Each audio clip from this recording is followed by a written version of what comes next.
make my body go, make our bodies higher and higher. E aí galera do 8º ano, aqui é o professor Jefferson Sena de Estudos Amazônicos. Hoje nós vamos trabalhar com vocês o governo de Magalhães Barata no Pará, ou seja, o baratismo, né? Esse governo que de certa maneira foi marcante aqui em nossa região, tá bom? Quando for na próxima oportunidade, na aula de Estudos Amazônicos, o professor Helder, ele vai complementar aqui o nosso conteúdo e vai ajudar vocês a resolver algumas atividades também. Tudo bem? Então vamos lá, galera. Falando um pouco sobre o governo de Magalhães Barata aqui, que foi de 1930, tá? Até 1950.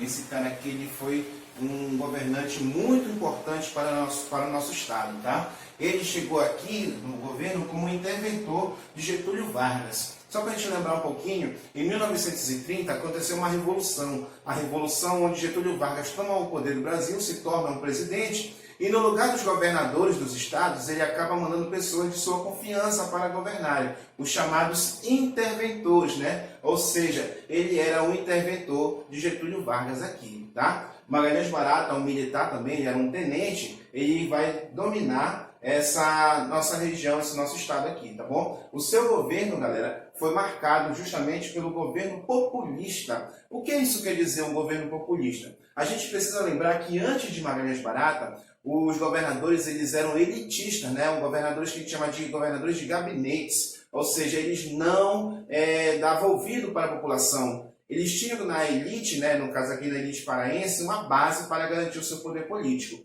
E o Magalhães Barata ele veio justamente diferente. Ele vai trazer uma política, uma prática totalmente diferente desses antigos governadores. Tá? Ele, como interventor, ele vai revolucionar essa forma de governo. O que é esse governo populista, né? Durante o seu governo? Seria justamente um governo que dava ouvido, também aqui, ó, já ia anotar, mas também aqui, ó, que dava ouvido ao povo. Ou seja, ele deixava o povo falar também. Ele ouvia as necessidades, né, ajudava a população. Ele foi o primeiro governador do Pará, no caso aqui o intendente, tá? Aí para as comunidades ribeirinhas, aí para os interiores, tá? Ter aquele contato com a população mais pobre, tá? Ele governou como interventor aqui de 1930, tá? 1930 até 1934, tá? Depois, ele vai se tornar governador de fato, né? Depois da Constituição de 34, que a gente vai ver daqui a pouquinho, ele se elege como governador e não mais interventor. Tudo bem? Então a sua característica é essa, né? Ele abria as portas do Palácio de Governo de Belém para a população. Foi justamente no governo dele que a população teve a oportunidade de entrar no Palácio de Governo e assistir às audiências, vamos dizer assim, né? E assistir às audiências públicas que se tinha dentro desse Palácio de Governo, que até então era fechada. Ele não, ele abriu as portas do palácio para justamente dar acesso à população e também ouvir a comunidade mais carente. Tudo bem? O que mais que ele fez também no seu governo? Ele acaba criando uma espécie de assistência judiciária. Ou seja, o povo humilde teria direito à defesa, né, por parte do Estado em questões de conflito. Essa assistência judiciária, galera, serviu de exemplo para outros estados também. Outra medida tomada por Magalhães Barata seria a desapropriação de grande área de subúrbio, grandes terrenos aí abandonados, né, ou então nas mãos de poucas pessoas, para a distribuição gratuita para a população pobre. Né? Então, de certa maneira, ele ganha o apoio da camada popular por conta desses atos, né, dessas medidas que ele vai tomando. Tá? E só para a gente finalizar aqui a parte de algumas medidas que ele tomou, você vai ver muito mais aí no texto, tem a questão também da desapropriação de grandes áreas de castanhais, lá na zona do Tocantins, lá no sudeste paraense, lá no sul-sudeste paraense. Tá? Então, lá acontece a primeira reforma agrária aqui no estado do Pará. Né, quando ele desapropria essas grandes áreas, tira da mão dos grandes proprietários e acaba distribuindo também para os trabalhadores, para os chamados poceiros, né, que eram os camponeses que tinham aquela terra, mas não tinha documentação. Ele acaba legalizando, tá bom? Então, dessa maneira que o governo populista ele era conduzido pelo Getúlio Vargas, tá? Por isso que a gente também chama de governo itinerante. O que isso quer dizer, esse governo itinerante, né? Esse governo itinerante quer dizer que ele ia para os interiores aí do estado, para as regiões do estado, nas cidades aí pequenas, com toda a sua equipe, secretários, médicos, dentistas, para prestar assistência, para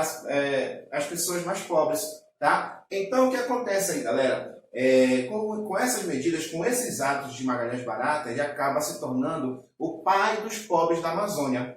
Enquanto que, só pegando aqui novamente o contexto nacional, Getúlio Vargas era o pai dos pobres, aqui ele era considerado também o pai dos pobres da Amazônia, porque a sua atuação política era muito parecida com a de Getúlio Vargas, né? Ajudar o povo, ajudar a população mais pobre, os trabalhadores, né? Isso daí, galera, é chamado de populismo, tá? E é o governo de Magalhães Barata aqui que a gente chama também de baratismo, né? Essa forma de governar que até então nenhum governante tinha, né? O governante que era antes elitista, ele vai justamente mudar isso aqui, tá bom? Então, veja bem, pessoal, esse governo itinerante, ele vai ser uma característica, uma marca do governo de Magalhães Barata. Tudo bem? Mas bora ver aqui a oposição, né? Todo governo vai ter alguém, vai ter um grupo que não vai ficar muito satisfeito com os atos daquele governante, tá bom? Bora mudar aqui rapidinho? Vamos lá. Opa, mudou aqui, pessoal. Vejam bem. Então, essa segunda parte que eu vou falar para vocês é a questão da oposição que se tinha perante a essa situação política contra o Magalhães Barata, tá? Então, nem todo mundo aceitou de bom grado esse governo. Quando ele começou a tirar os privilégios da elite, dos grandes comerciantes, né, dos fazendeiros, entregar para a população boa parte desses privilégios, né, desses direitos aí sociais, eles começaram a fazer forte perseguição ao governo de Magalhães Barata. Conservadores também acabaram perdendo aí boa parte dos seus privilégios, enfim. Quando mexeu com a parte elitista, você vê que acabou provocando uma oposição, um inimigo aí contra o Magalhães Barata, tá bom? Então, isso quer dizer o quê? Que durante a Revolução de 30, né, de 1930, lá com Getúlio Vargas, onde Getúlio Vargas assume o poder e coloca o Magalhães Barata aqui como interventor, tá? Nem todo mundo aceitou, nem todo mundo gostou da forma autoritária. E o Magalhães Barata ele perseguia realmente e ferrenhamente qualquer inimigo político, qualquer opositor era tratado com mãos de ferro, né? Era justamente preso, perseguido, enfim. E por causa disso a oposição acabou se formando aqui. Em 1932, lá em São Paulo, acontece um evento chamado Revolução Constitucionalista. É justamente uma revolução daquelas pessoas que não estavam satisfeitas com esse governo aí desde 1930, né, do Vargas, enfim. E eles exigiam uma nova Constituição, ou seja, um novo conjunto de leis e regras para o Brasil. Tá? Então, por causa disso, Getúlio Vargas, o presidente Getúlio Vargas, acabou convocando uma assembleia, reuniu deputados, né, constituintes, para elaborar essa nova lei para o Brasil. Tá bom? E aqui no Pará, dois grupos políticos foram formados para mandar os deputados daqui do estado para também votarem essa Constituição. De um lado você tem o Partido Liberal, ok? Formado pelos aliados do governo, tinha como presidente desse partido um cara chamado Abel Shelmont, né? Um cara que estava bem do lado de Magalhães Barata, o próprio Magalhães Barata, que era o líder do partido e também do governo aqui no Pará, e do outro lado, formado por justamente esses grupos que eram contrários, que eram oposicionistas ao Magalhães Barata, você tem a Frente Única Paraense, onde você tem como presidente desse governo, desse partido aqui, um cara muito conhecido, um advogado chamado Samuel McDowell, né? E eles, a Frente Única Paraense, foi justamente o partido de oposição ao governo de Magalhães Barata, que tentaria derrubar esse governo, tá? Então eles começaram a se articularem, tá? Começaram a fazer campanhas contra esse governo. E para justamente eleger os deputados que iriam ajudar a redigir as leis do Brasil, uma nova Constituição, tá? O Partido Liberal acabou elegendo todos os deputados federais que iriam participar. Derrotou logo de primeira a Frente Única Paraense, tá? A Frente Única Paraense e o Partido Liberal faziam essas campanhas também porque em 33, né, eles iriam se reunir e em 34 iria ter novas eleições. Tá? E eles já estavam pensando em novo governador aqui para o estado. Tá? Não seria mais um interventor, como eu falei para vocês. Né? O período de Magalhães Barata como interventor foi até 1934. Então as campanhas aqui também era para pensar num novo governador do estado. Beleza? O Partido Liberal lançou como candidato, óbvio, o Magalhães Barata, que já era um governante, já era um interventor aqui no estado. E para fazer oposição, para fazer frente com Magalhães Barata, a Frente Única Paraense foi buscar nada mais, nada menos que um cara bastante conhecido na política do Pará nessa época. Um cara chamado Lauro Sodré, para ser o seu adversário. Lauro Sodré, para ser o seu adversário aqui com Magalhães Barata, tá bom? Então veja bem, pessoal, aqui você tem disputas políticas para o governo do estado, beleza? Mas isso daí, o professor Helder vai continuar com vocês. Vamos ficar por aqui. E esse próximo episódio aqui, quem foi que ganhou, como foi que aconteceu essa eleição para o nosso estado aqui, a gente vai ver com o professor Helder no próximo vídeo, beleza? Fique bem aí, galera. Daqui a pouquinho eu vou botar aqui para vocês umas atividades aí que eu gostaria que vocês fizessem também no caderno de vocês, tá bom? Valeu, galera. Um abraço. Espero que vocês tenham compreendido aí essa explicação. Tchau, tchau. Beleza, gente? Só para a gente finalizar essa primeira parte aqui, eu trouxe umas 3 questões que é para a gente fixar o conhecimento e ver o que foi que nós aprendemos hoje, tá? Vocês vão anotar no caderno de vocês, vão respondendo com calma aí, tá? Não precisa se apressar aí para entregar tudo agora, tá bom? Faz com calma aí que depois eu peço para vocês aí, tá bom? Olha aí, pessoal. Magalhães Barata, olha essa frase que eu trouxe para vocês. Magalhães Barata era o ídolo das massas. Comente esta frase. O que isso quer dizer? Para quem não sabe, quando a gente fala aqui em massas, ídolo das massas aqui, tá? Estamos falando da população pobre, dos grupos de trabalhadores, da população mais humilde, né? A maioria da sociedade a gente chama de massas, tá? E o Magalhães Barata, ele era ídolo para essas pessoas.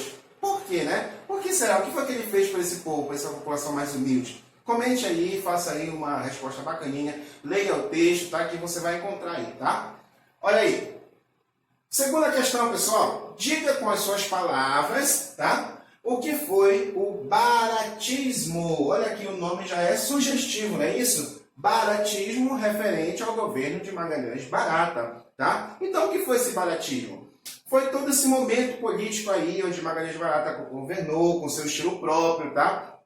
Foi justamente uma nova forma de governar, com olho para a população, tá? Não era mais elitista. Esse cara saiu do seu gabinete, foi justamente conhecer a população mais de perto, abriu as portas do Palácio de Governo para a população. Então, tudo isso é o baratismo, é a forma de governo que o Magalhães Barata exerceu aqui, né? Revolucionário até então. Mas coloque com suas palavras aí o que você compreendeu também. Dê uma olhada lá no texto que nós vamos melhorar essa resposta de vocês, tá?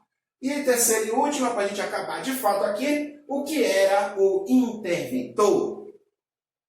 Pessoal, olha aqui que a gente falou lá no começo da nossa aula. Interventor, aquela pessoa de confiança do presidente Getúlio Vargas, tá? Getúlio Vargas, ele assume o poder no Brasil em 1930, troca os presidentes dos estados, que naquela época não eram chamados de governadores, e sim de presidentes dos estados, pelos interventores, geralmente tenentes, militares, de sua confiança. Então, o que era o interventor? Era um governante do estado, dos estados, tá? Que era de confiança e era indicado pelo presidente Getúlio Vargas, tá? Organize aí as palavras, suas ideias e coloque aí uma resposta bacaninha, tá? Depois vocês mandam para mim, mandam para o professor Helder também, quem for aluno dele de estudos amazônicos. Não precisa ter pressa, tá? Isso aqui é só para a gente, início de conversa, tá? Beleza, pessoal? Então, por hoje é só. Espero que vocês tenham gostado, tá? Dê um like aí no vídeo e nos vemos numa outra oportunidade. Logo mais, o professor Helder vai estar entrando também com vocês aí para dar as orientações. E semana que vem ele conclui esse primeiro conteúdo nosso aí. Tudo bem? Valeu, galera. Até a próxima aí. Tchau, tchau.